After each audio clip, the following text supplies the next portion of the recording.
السلام علیکم ورحمۃ اللہ وبرکاتہ۔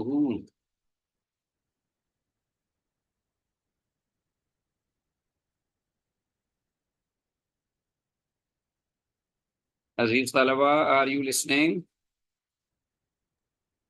جی وعلیکم السلام ورحمۃ اللہ وبرکاتہ۔ بارک اللہ فیکم، مرحبا بعودتکم، مرحبا بمجیئکم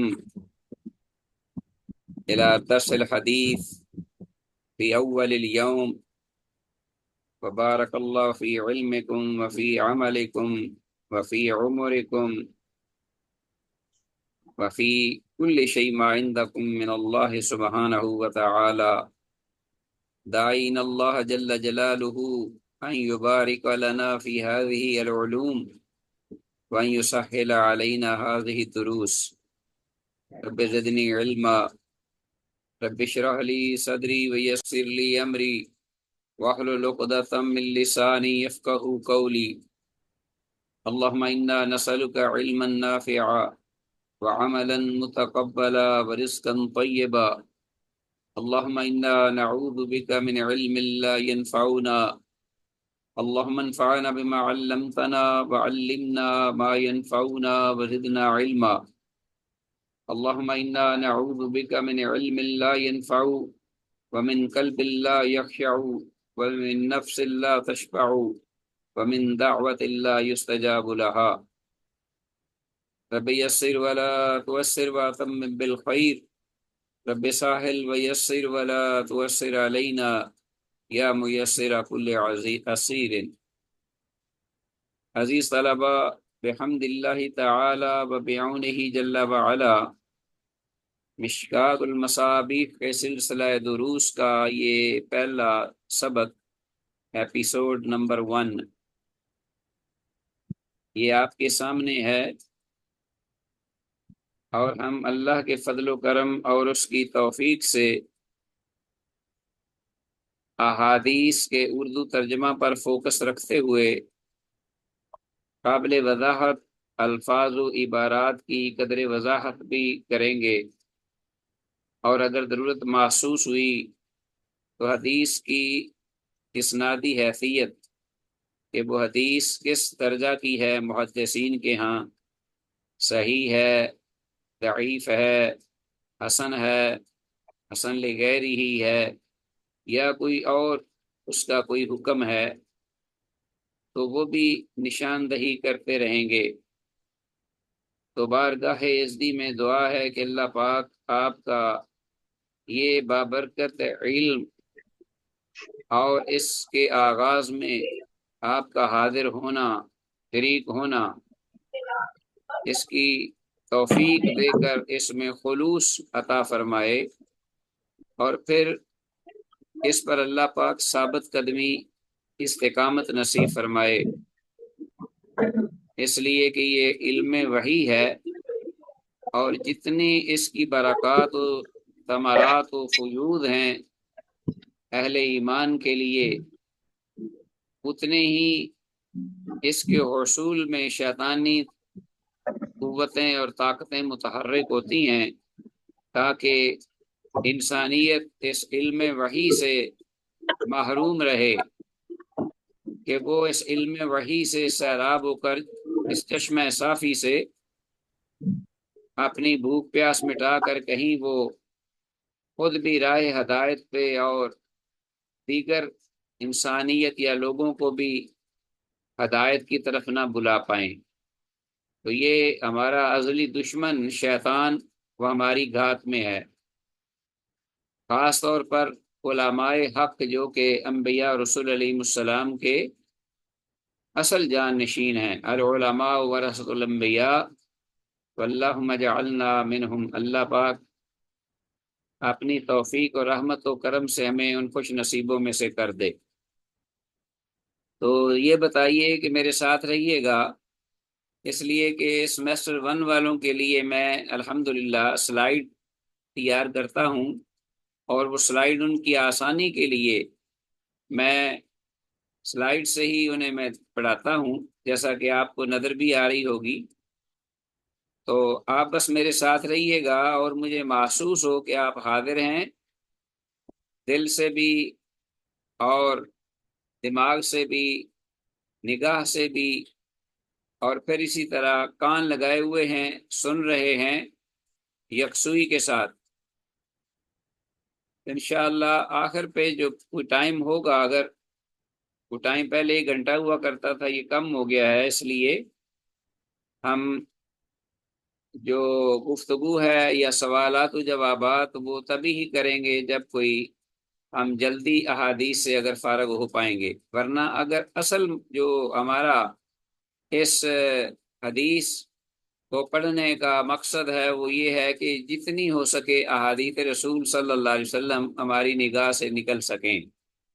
باقی فقہ الحدیث، حدیث کی جو مفہوم ہے اصل، اور اس میں جو سوالات، اس میں اس کے فوائد، اس کے ثمرات، ما یستفاد من الحدیث، اس کے فوائد و احکامات، وہ فقہ الحدیث میں انشاءاللہ آپ الگ پڑھیں گے اور آپ کو پڑھایا جائے گا۔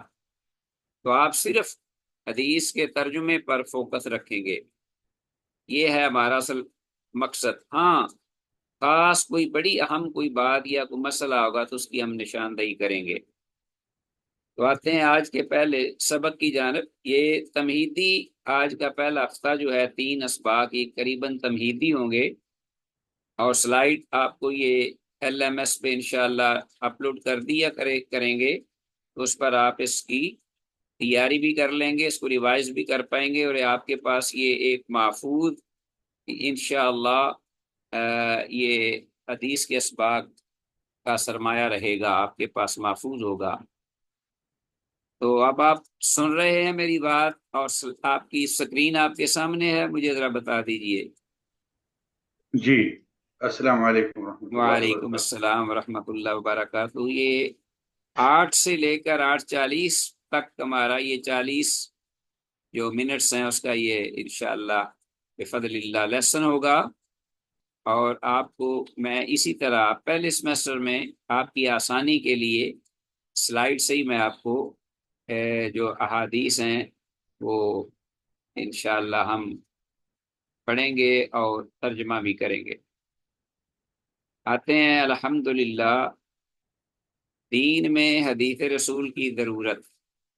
یہ چند ایک باتیں ہیں تمہیدی بنیادی، یہ آپ کو از بس کے ضروری ہے کہ آپ ان کو سمجھ لیں اور پڑھیں بار بار، تاکہ آگے جو ہم اس مبارک علم کو ہم نے حاصل کرنا ہے تو اس میں ہمیں اس کے اصل بنیادی جو مقاصد ہیں وہ ہمارے ذہن میں ہوں۔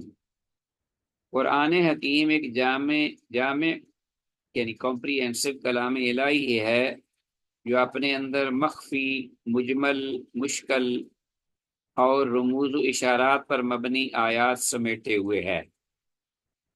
قرآن مجید، فرقان حمید ایک بحر بے کراں دریا ہے، سمندر، جس میں ایک صاحب علم موج زن ہوتے ہیں اور غوطہ زن ہوتے ہیں، اور پھر اس میں سے سمیٹتے ہیں علمی جواہرات۔ ایسی کتاب کے حقیقی معانی معلوم کرنا صرف حامل وحی رسول اللہ صلی اللہ علیہ وسلم کا کام ہے۔ اصل جو معانی قرآن حکیم کے کتاب اللہ کے، وہ جو ناطق وحی یعنی حامل قرآن محبت وحی محمد رسول اللہ صلی اللہ علیہ وسلم کا یہ اپنا اللہ پاک نے وصف بیان فرمایا ہے کہ ان کے قلب اطہر پر اترے اور وہ سمجھیں اور امت کو اپنی زبان اقدس میں سمجھائیں، بیان کریں۔ وَأَنزَلْنَا إِلَيْكَ الذِّكْرَ لِتُبَيِّنَ لِلنَّاسِ مَا نُزِّلَ إِلَيْهِمْ، اور ہم نے آپ کی طرف یہ ذکر اس لیے اتارا ہے تاکہ آپ لوگوں کے سامنے وہ باتیں وضاحت سے بیان کر دیں جو ان کی طرف نازل کی گئی ہیں۔ معلوم کیا ہوا؟ معلوم ہوا کہ قرآن اور اس کا بیان، صرف قرآن ہی نہیں، قرآن کے الفاظ اپنے بیان سمیت، جو کہ حامل قرآن کی زبان اقدس سے جاری ہوا بیان، جس کا یہاں تذکرہ آیت مبارکہ میں ہے، لِتُبَيِّنَ لِلنَّاسِ، تاکہ آپ کھول کھول کر لوگوں کے لیے بیان کر دیں۔ وہ حدیث رسول دونوں الگ الگ حیثیت رکھتے ہیں۔ قرآن اور حدیث ہیں دونوں وحی، لیکن قرآن وحی جلی ہے، حدیث وحی خفی ہے۔ قرآن اللہ کا پاک کلام ہے اور حدیث محمد رسول اللہ صلی اللہ علیہ وسلم کا بیان آپ کی زبان اقدس سے جاری ہوا۔ دین میں حدیث رسول صلی اللہ علیہ وسلم کی ضرورت، ہاں جی، یہ بھی وہی ٹاپک آ رہا ہے۔ تو انسانی عقل و فہم میں تفاوت یعنی فرق کی بنا پر کسی بھی معاملے میں اختلاف ہونا لازمی ہے۔ ایک ہی والدین کے جو بچے ہیں وہ بعض اوقات سوجھ بوجھ میں زمین آسمان کا فرق رکھتے ہیں، تو یہ ایک فطری یہ تقاضا ہے اب انسانی کہ وہ اس کی عقل میں تفاوت ہو، فرق ہو۔ ایک ہی بات کو کوئی شخص کسی انداز سے لیتا ہے، دوسرا کسی انداز سے سوچتا ہے، جو بسا اوقات دین میں فساد و بگاڑ کا بھی سبب بن جاتا ہے اگر اس کے پیچھے نیت خالص نہ ہو۔ اللہ تعالیٰ ارشاد فرماتا ہے وما انزلنا علیک الکتاب الا لتبین لهم الذی اختلفوا فیہ، اور ہم نے آپ صلی اللہ علیہ وسلم پر یہ کتاب اس لیے اتاری ہے تاکہ آپ اس امر کی وضاحت کر دیں جس میں انہوں نے اختلاف کر رکھا ہے۔ تو اختلاف ہونا چونکہ لازمی فطرت کا تقاضا ہے، تو اس لیے اس اختلاف کو مٹانے کا کام، لہذا حدیث رسول لقمان صلی اللہ علیہ وسلم، یہ پلیز یہ پیچھے سے مائک ذرا آف کر دیجئے، ڈونٹ ڈسٹرب می پلیز۔ لہذا حدیث رسول صلی اللہ علیہ وسلم سے حقیقی معنی بیان کر کے اختلاف کا سد باب کر دیتی ہے۔ کون؟ حدیث رسول۔ تو یہ ٹاپک ذہن میں رکھیے گا، keep in your mind, never forget, دین میں حدیث رسول کی ضرورت۔ اس کے تحت یہ میں نے نکات 3 جو ہیں ذکر کیے ہیں۔ پہلا تو اختلاف کا مٹانا، وضع جس میں انہوں نے اختلاف کر رکھا ہے، تو اختلاف کا سد باب حدیث رسول کرتی ہے۔ لہذا اختلاف آج بھی ہو رہا ہے، صحابہ اکرام کے دور میں بھی تھا اور آئندہ قیامت تک ہوتا رہے گا۔ تو رسول دین میں حدیث رسول کی ضرورت، اس کے تحت ایک اور جو کہ انسانیت کے لیے حدیث کا ہونا از بس کے ضروری ہے، رسول اللہ صلی اللہ علیہ وسلم اللہ تعالیٰ کی جانب سے واجب الاطاعت ہیں، اور آپ صلی اللہ علیہ وسلم کی احادیث کو پڑھے اور سمجھے بغیر آپ صلی اللہ علیہ وسلم کی صحیح پیروی ناممکن ہے۔ ارشاد باری تعالی ہے وما ارسلنا من رسول الا لیطاع باذن اللہ، اور ہم نے اسی لیے رسول بھیجا ہے تاکہ اللہ تعالیٰ کے حکم سے اس کی اطاعت کی جائے۔ تو رسول واجب الاطاعت ہوتا ہے، اور یہ رسول اس وقت واجب الاطاعت ہوتا ہے یعنی اس کا قول، فعل اور تقریر، جیسا کہ آگے آئے گا، جس وقت اس کو نبوت اور رسالت مل جائے۔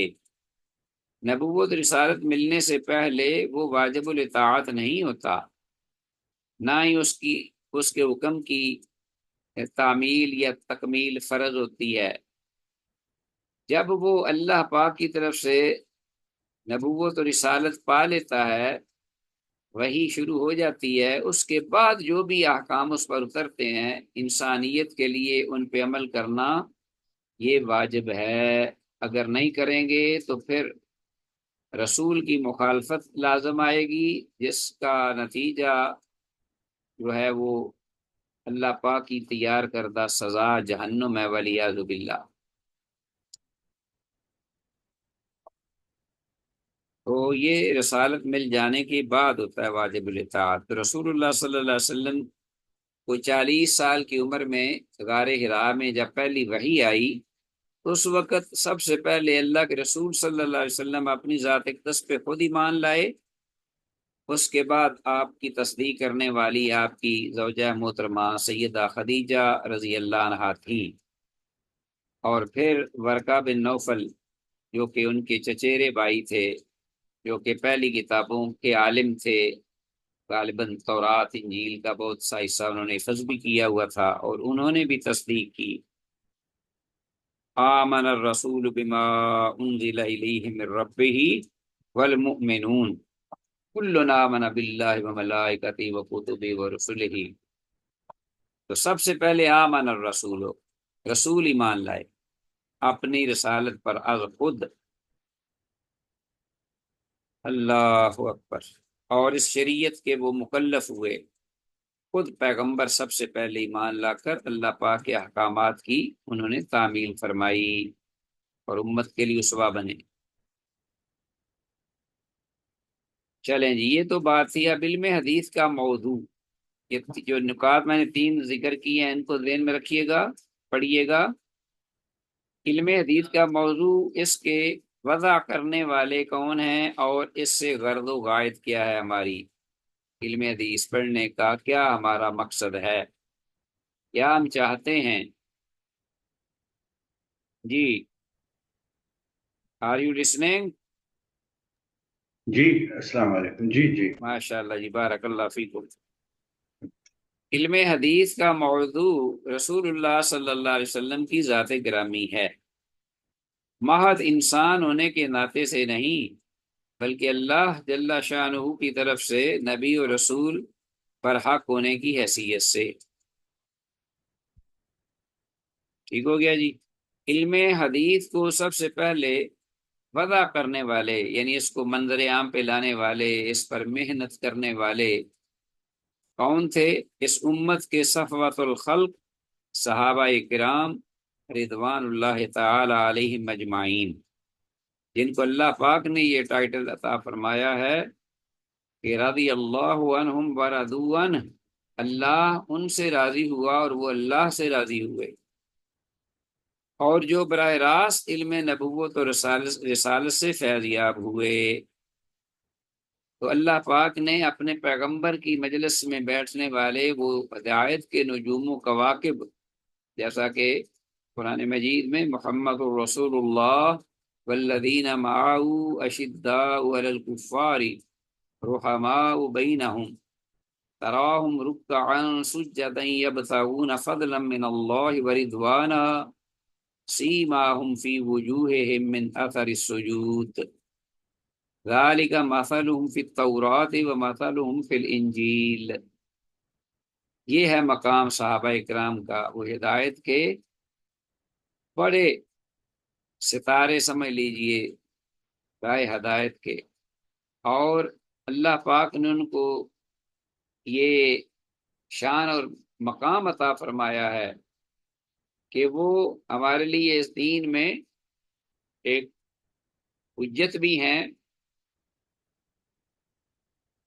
جیسا کہ قرآن مجید میں ہے کہ فَإِنْ آمَنُوا بِمِثْلِ مَا آمَنْتُمْ بِهِ فَقَدِ اهْتَدَوْا، اگر وہ لوگ اس طرح ایمان لائیں جس طرح کہ تم ایمان لائے ہو، میرے نبی کے پاس بیٹھنے والے صحابہ، فَإِنْ آمَنْتُمْ بِمِثْلِ مَا فَإِنْ آمَنُوا بِمِثْلِ مَا آمَنْتُمْ بِهِ فَقَدِ اهْتَدَوْا، تو وہ ہدایت پا جائیں گے۔ تو ہدایت کا جو ذریعہ بڑا صحابہ کرام رسول اللہ صلی اللہ علیہ وسلم کی ذات اقدس کے بعد، انہوں نے اس علم کو وضع فرمایا، انہوں نے محنت کی۔ تو سب سے پہلے جب حدیث رسول اللہ صلی اللہ علیہ وسلم کی بیان کی جاتی ہے تو صحابی سے وہ آغاز ہوتا ہے، صحابی شروع کرتا ہے، اس کے بعد صحابہ کے وہ پھر آگے شاگرد ہیں، تابعین، پھر تبع تابعین، پھر آگے ائمہ مجتہدین، محدثین، یہ سارا ایک چین آتی ہے۔ علم حدیث کی غرض و غائد دونوں جہان دونوں جہاں میں سعادت مندیوں کا حصول ہے، دونوں جہاں میں سعادت مندیوں کا حصول، سبحان اللہ۔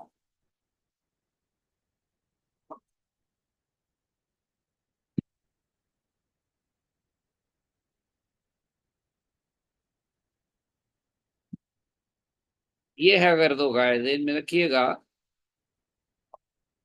چلیں جی، یہ تو ابتدائی کچھ تمہیدی کلمات تھے۔ آپ آتے ہیں لفظ حدیث کی تعریف اور اس کا معنی و مفہوم۔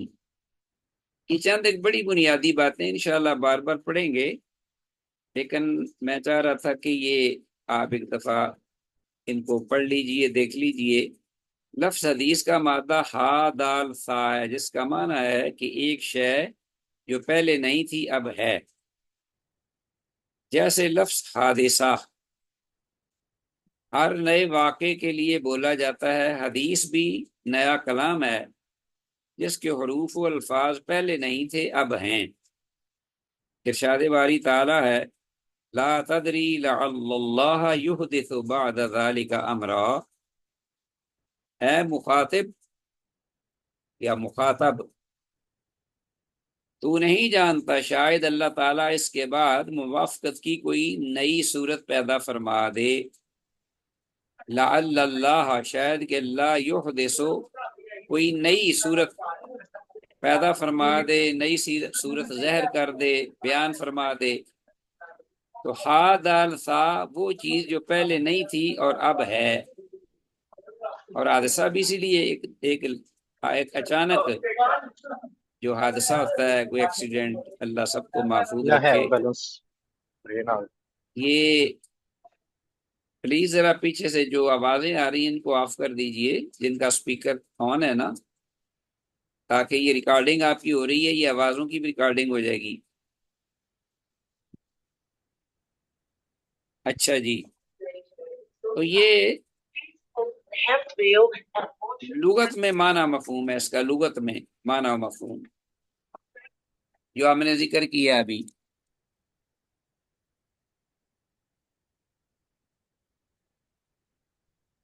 اچھا جی، آگے آتے ہیں۔ لفظ حدیث کی تعریف اور اس کا معنی اور مفہوم۔ مزید لغت میں لفظ حدیث قدیم کی ضد بھی ہے، یعنی اپوزٹ ہے قدیم۔ حدیث قدیم کی ضد بھی ہے، یعنی حدیث کیا کمانا، اگر وہ نئی چیز تو اس کا اپوزٹ ہوگا قدیم۔ احادیث اس کی جمع تکسیر ہے، جمع مکسر آپ پڑھیں گے، جمع سالم اور مکسر، جس سے مراد خبر، کہانی، قصہ پارینہ، گفتگو یا اطلاع دینا ہے۔ یا ہر وہ کلام حدیث ہے جو انسان بولتا ہے، اسے آگے نقل کرتا ہے اور اس کے کانوں تک سوتے یا جاگتی حالت میں پہنچتا ہے۔ قرآن کریم میں لفظ حدیث قول، عمل، تقریر اور اخلاق و کردار سبھی کے لیے استعمال ہوا ہے۔ تو یہ تمام معانی جو ہے حدیث میں سمائے جاتے ہیں۔ فرمان باری تعالیٰ ہے، وَإِذْ أَسَرَّ النَّبِيُّ إِلَىٰ بَعْضِ أَزْوَاجِهِ حَدِيثًا، اور جب نبی مکرم صلی اللہ علیہ وسلم نے اپنی کسی بیوی سے رازدارانہ بات کی، کہ سورہ تحریم میں آیت نمبر 3 ہے، غالباً حضرت عائشہ اور حفصہ رضی اللہ عنہما، یہ ان کی باتیں تھیں، تو آپ وہاں مطالعہ کر سکتے ہیں۔ تو بہرحال آپ آتے ہیں اصطلاح، شرعی اصطلاح میں حدیث سے کیا مراد ہے۔ جب ہم حدیث بولتے ہیں تو ہمارے ذہن میں فوراً بات آتی ہے حدیث رسول صلی اللہ علیہ وسلم، ما یضاف الی النبی۔ شرعی اصطلاح میں حدیث سے مراد ہر وہ چیز جو آپ صلی اللہ علیہ وسلم کی طرف منسوب کی جائے، یعنی جس کی نسبت آپ کی ذات اقدس کی طرف ہو۔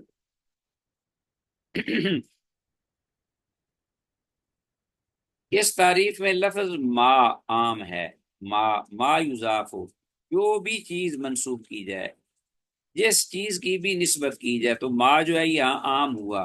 کامن،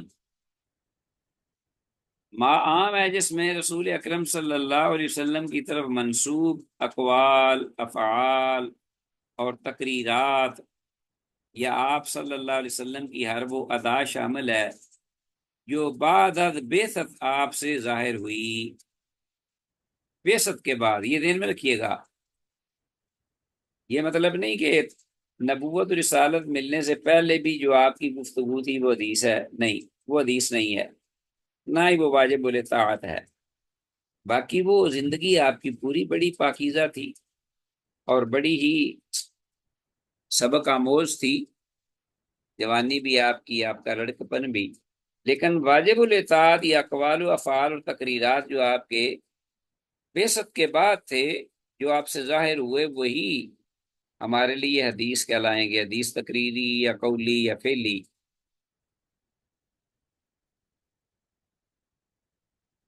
تو ایک منٹ عزیز طلبہ، ذرا میں آپ سے لوں گا۔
السلام علیکم سر، آپ کا مائک جو ہے آف ہے۔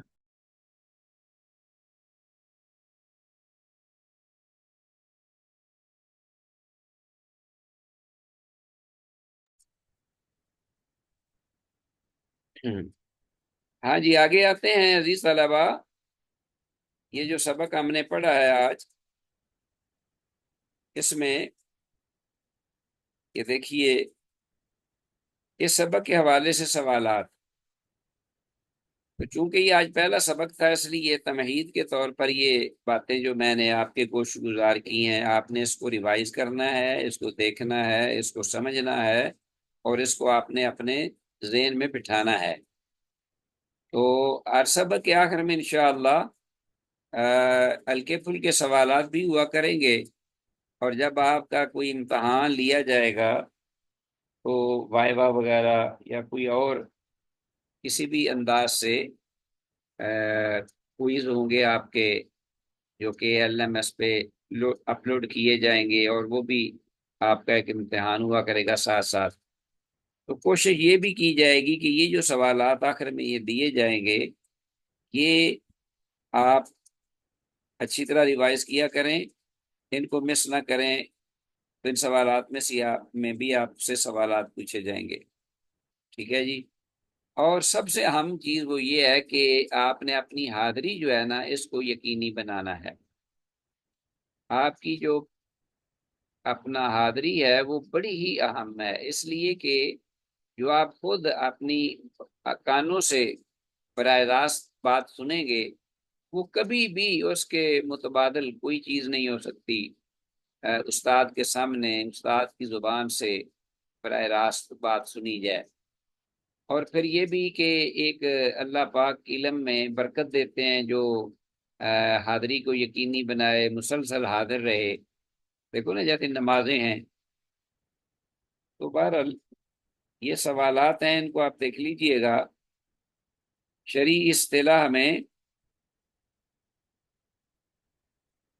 حدیث کسے کہتے ہیں، یہ ہم نے وضاحت کی ہے، لغت میں بھی اور اصطلاح، شرعی اصطلاح میں اور لغت میں بھی حدیث کسے کہتے ہیں۔ اور عام جب ہم لفظ بولتے ہیں تو اس سے معنی مراد کیا ہوتا ہے حدیث کا، یہ ہم نے ذرا قدر تفصیل سے ذکر کیا ہے، تاکہ آپ کے ذہن میں یہ چیز بیٹھ جائے کہ جو حدیث ہم پڑھ رہے ہیں، یہ بابرکت علم، اس کا معنی اور مفہوم کیا ہے، یہ ذہن میں ہونا چاہیے۔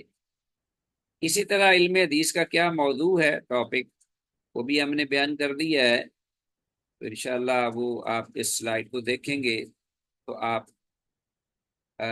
اس کو اپنا سمجھ پائیں گے آسانی سے۔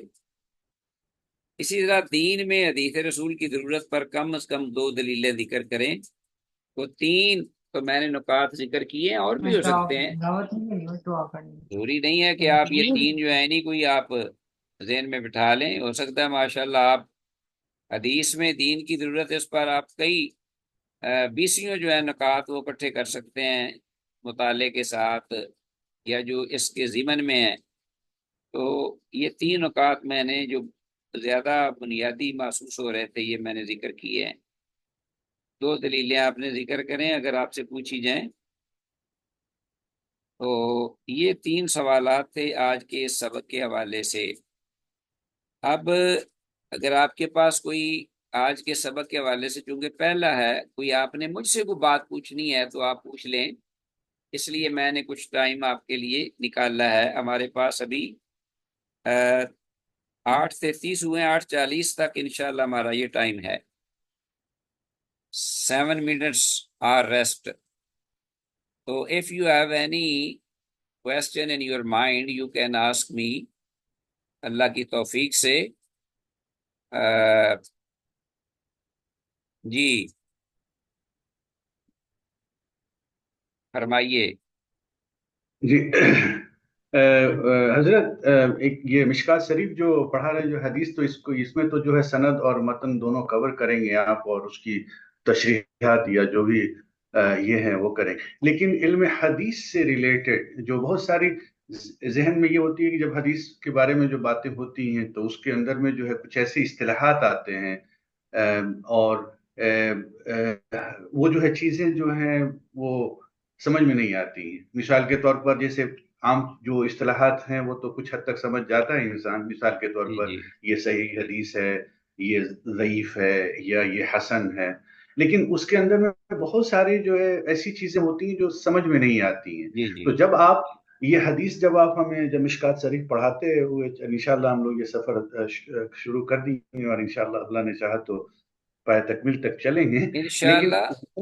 انشاءاللہ الرحمن تو یہ علوم الحدیث سے ریلیٹڈ وہ چیزیں کور کی جائیں گی کہ نہیں، میرا سوال ایک جی یہ ہے۔ بالکل انشاءاللہ، بلکہ وہ آپ کو الگ باقاعدہ سبجیکٹ پڑھایا جائے گا، اس سے تو اچھا آپ کو، ہاں جی، تو اس کو علم تو اسی مصطلح الحدیث، علم جی مصطلح الحدیث کے نام پر وہ آپ کو باقاعدہ الگ استاد ہوں گے آپ کے، اس لیے کہ جب ہم اچھا ان چیزوں کو یہاں ذکر کریں گے تو وہ ہمارا اصل جو ہے نا مقصد، میرا جو ہے یا آپ کا، وہ جی رہ جائے گا، ہم بہت زیادہ حصہ حدیث کا ہمارا رہ جائے گا ذکر کرنے سے۔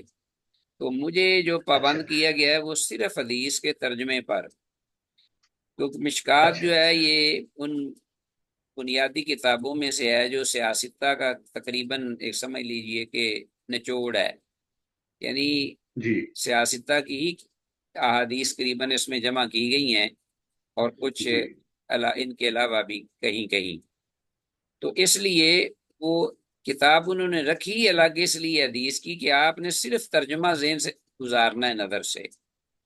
یہ اب کچھ میں تھوڑا سا اپنے طور پہ یہ کروں گا کہ جو بھی لفظ یا کوئی اصطلاح یا کوئی مسئلہ ہوگا خاص، اس کی طرف میں ہلکا پھلکا سا اشارہ کر سکتا ہوں۔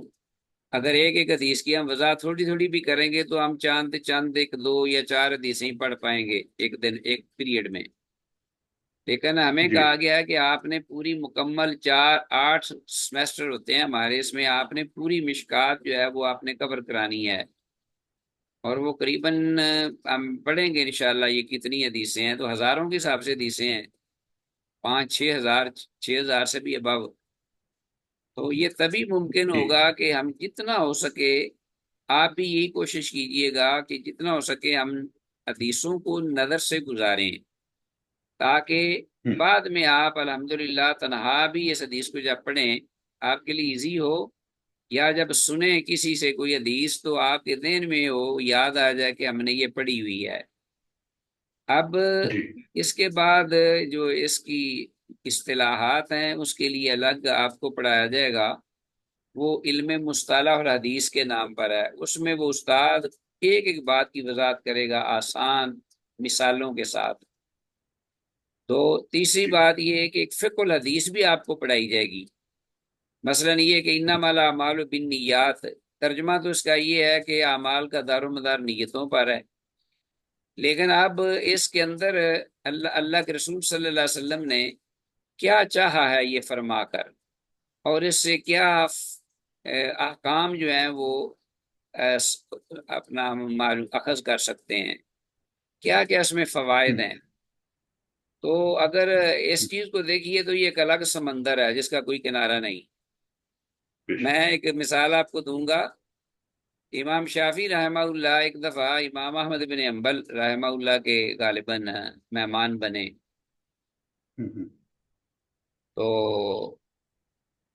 وہ اپنا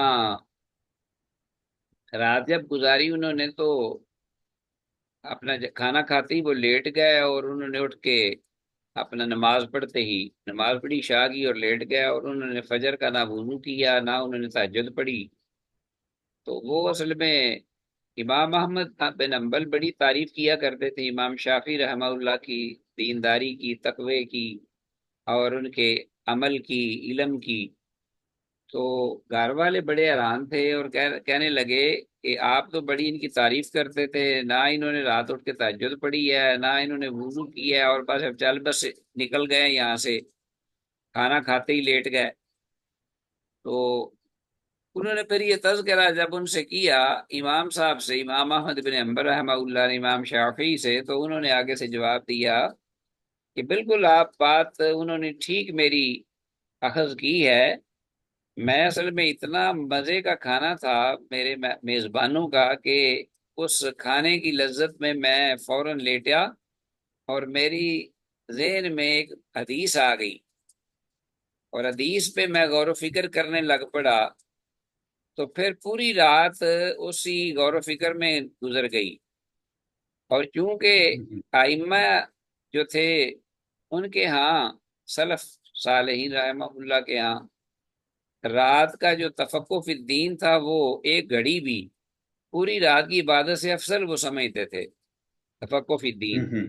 تو اس لیے انہوں نے تہجد کی ضرورت محسوس نہ کی، وہ اسی رات پر ہی اسی حدیث پر ہی غور و فکر کرتے رہے، اور پھر انہوں نے بتایا بھی کہ وہ کون سی حدیث تھی، بلکہ حدیث بھی نہیں، ٹکڑا تھا ایک حدیث کا۔